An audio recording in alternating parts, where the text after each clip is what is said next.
It's Wednesday!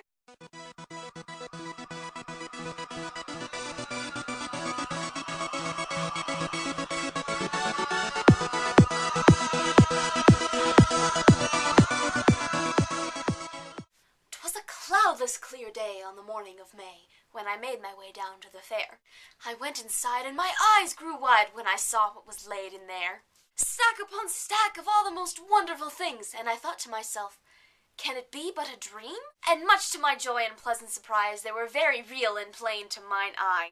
Now what, you may ask, are these wonderful things? Why, they are in fact made out of paper and glue, and maybe cardboard occasionally too. So do you yet understand the treasure I've found? Why, they are books stacked high on the ground! Such wonder and mystery found all in one place. I'm amazed I didn't faint in that very tight space. As I wandered amongst all of those books stacked there, I could not help but wonder, what should I get and where? Did my decision come to, and bought far more books than I really did need. How many, you ask? Well, there are quite a few, though I can tell you it's less than 52. The exact number is, and now please don't shout, 10 times 4 and subtract 1 more, and now they are all piled on top of my floor.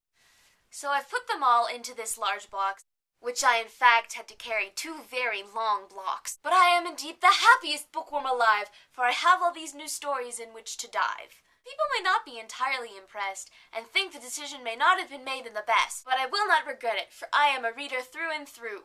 But this mess is still causing some hullabaloo. Ha! Cookie complete! If you are unaware, Bouncy Balls Are Awesome challenged me to write a Dr. Seuss style-inspired poem. Not gonna lie, I was a little daunted by the task, even though I took 3 years of English IB in high school, which you would think would prepare me to write a poem. But no, not really. I can, however, write a mean poetry commentary.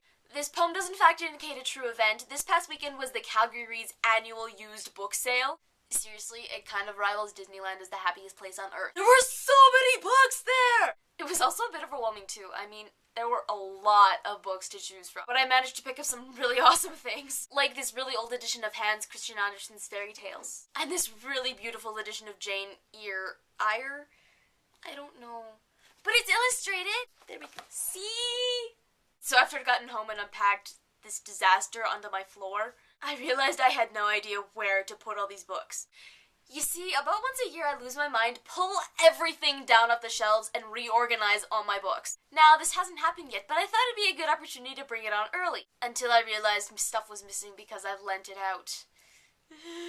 So there's still this massive box sitting on my floor because I'm kind of afraid of dealing with it, because that really would mean reordering all my shelves. And if you remember from way back when Fiveawesomemarauders first started, I mentioned how I had close to 400 books, which is probably actually 400 now. So if anyone has any advice on cataloging a home library, that would be really, really awesome. The book sale also sort of falls under this week's theme, even though it wasn't a night. It was still, like, the best day ever. I've probably done something funner, I just can't remember off the top of my head. Wait, lies! Going to see Deathly Hallows Part 1 at midnight was definitely pretty awesome. We sang songs from a Harry Potter musical, there was dueling down in the front of the theater, and we drank tea while reading each other the tales of Beetle the Bard. It was awesome! Some business to take care of before we depart. I failed miserably and forgot to give you the reread update last week. Oh, we've moved on to Half-Blood Prince! You should read Chapter 9 today and Chapter 10 tomorrow. Also, I started watching Doctor Who. Why did I not do this sooner? It's awesome!